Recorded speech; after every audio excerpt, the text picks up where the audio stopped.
Mummy ये वो लड़की जिससे मैं शादी करना चाहता हूँ। दिमाग खराब है तेरा। अरे अपनी इज्जत का, खानदान की इज्जत का कोई ख्याल है या नहीं? इतने बड़े बड़े घरों की लड़कियों के रिश्ते ला रही हूँ मैं तेरे लिए, और तुझे पसंद आई काम वाली, झाड़ू लगाने वाली? मम्मी आपने मुझे थप्पड़ क्यों मारा? थप्पड़ ना मारूं तो क्या करूं? आरती उतारू तेरी मैं? हाँ, तो धीरज है, धीरज दीक्षित, दीक्षित इंडस्ट्री का मालिक। मम्मी एक बार उससे बात तो करो, मिलो तो सही ढंग से उससे।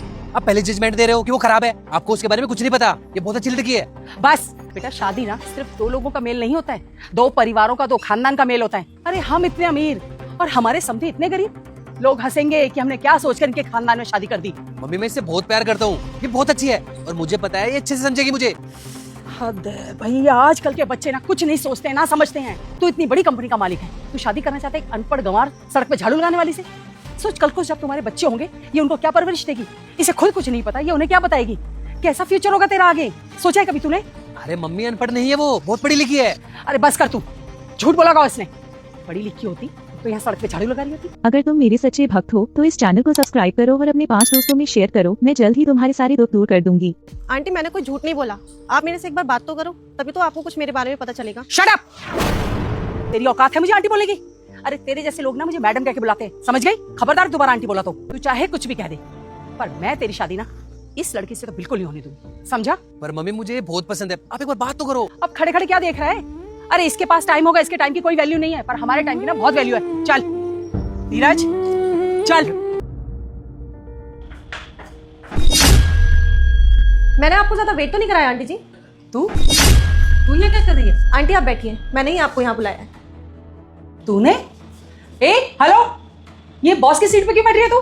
ये झाड़ू लगाने वाली की इतनी औकात कि वो बॉस की चेयर पे बैठेगी? आंटी ये मेरी कंपनी और ये मेरी चेयर है, इसलिए बैठी हूँ मैं यहाँ। मैं वही हूँ जिससे आप मीटिंग करने आए हो, नेहा शर्मा। अरे लेकिन इतने अमीर होकर कोई अपने घर के आगे झाड़ू क्यों लगाएगा? तुम करोड़ों की मालकिन हो, जैसे कि तुम कह रही हो। तुम्हारे घर में नौकर चाकर नहीं है?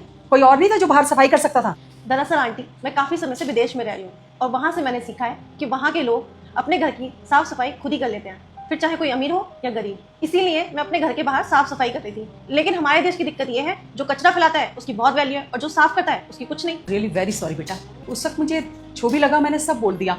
एक बार भी नहीं सोचा कि तुम कौन हो, क्या हो, और ना ही तुम्हें बोलने का मौका दिया। I am really sorry. मैंने तुम्हें इतना कुछ कहा, उसके बाद भी तुम्हारे मन में मेरे लिए किसी भी तरह का गुस्सा नहीं है। दोस्तों, इससे हमें सीखने को मिलता है कि धैर्य कितना जरूरी है। अगर ये औरत इतना सब कुछ बोलने से पहले एक बार उसकी बात सुन लेती तो क्या हो जाता, लेकिन इतना सब कुछ सुनने के बाद भी इस लड़की ने कुछ नहीं कहा। इससे ही एक अच्छे इंसान की पहचान होती है। लेकिन आजकल के इस समाज में सिर्फ अच्छा इंसान होना ही काफी नहीं है, बल्कि अपने हक के लिए भी लड़ना आना चाहिए। सब्सक्राइब।